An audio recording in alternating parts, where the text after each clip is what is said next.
শিক্ষিত তরুণ সমাজ বেকারত্বের অভিশাপে ভুগতে ভুগতে হতাশায় অনেক ছেলে আত্মহত্যা করেছে। ঢাকা ভার্সিটি, চট্টগ্রাম ভার্সিটি, বিভিন্ন ভার্সিটির অনেক ছেলে হলের মধ্যে আত্মহত্যা করছে, আপনারা দেখছেন না?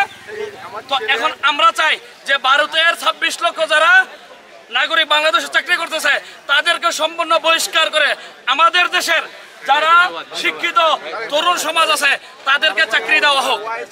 আর যাতে কোনো মায়ের বুক খালি না হয়, আর কোনো ছেলে যেন বেকারত্বের অভিশাপে পড়ে সুইসাইড না করে, আত্মহত্যা না করে। সকলকে ধন্যবাদ।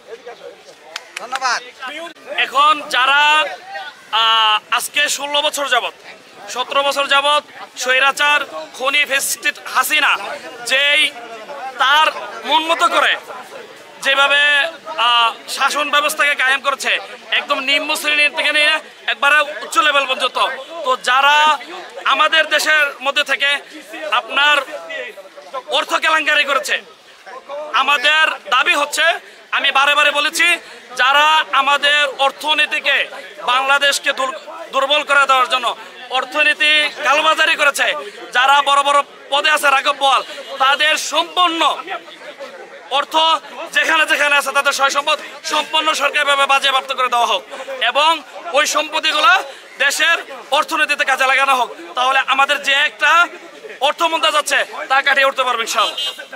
সাথে যারা দেশের অর্থনীতিকে দুর্বল করে দেওয়ার জন্য নিজে উচ্চবিলাসী জীবনযাপনের জন্য অর্থ সম্পদ চুরি করেছে, দুর্নীতি করেছে, ঘুষ নিয়েছে, তাদেরকে বিচারিক ব্যবস্থার মাধ্যমে কঠিন বিচারের মুখোমুখি করা হোক, যাতে ভবিষ্যতে কেউ এরকম করার দুঃসাহস না করে। ধন্যবাদ।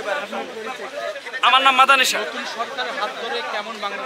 এটা এদের রক্তের বিনিময়ে, এদের মেধা, প্রজ্ঞা, শ্রম, এদের রক্তের বিনিময়ে হাজারো ছেলে মেয়ে জীবন দিছে। আমরা জানি না সংখ্যায় কতজন, হয়তো একদিন জানবো সংখ্যায় কতজন।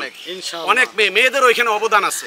আর আমার এই জীবনে দেখলাম মেয়েরা এত সুন্দর ভূমিকা রাখতে পারে, এত জীবন বাজি রাখতে পারে ছেলেদের পাশে, সেটাও আমি দেখে গেলাম। আমার বয়স হয়ে গেছে, আমি হয়তো একদিন চলে যাব, কিন্তু আমি দেখে গেলাম মেয়েরাও ছেলেদের পাশাপাশি ভালো ভূমিকা রাখতে পারে। এই জন্য আমি বলি দেয়ার এ অল আর ড্রিম গার্ল। আমি এদেরকে বলি এরাই আমাদের স্বপ্ন। আগামী দিনে আমাদের ছেলেদের পাশাপাশি তারাও আমাদের এই রাষ্ট্র গঠনে সবসময় ভূমিকা রাখবে, এটাই আমার প্রত্যাশা। মেয়েদেরকে আলাদা করে দেখার কোনো সুযোগ নেই। আপনাদেরকে অনেক শুভেচ্ছা।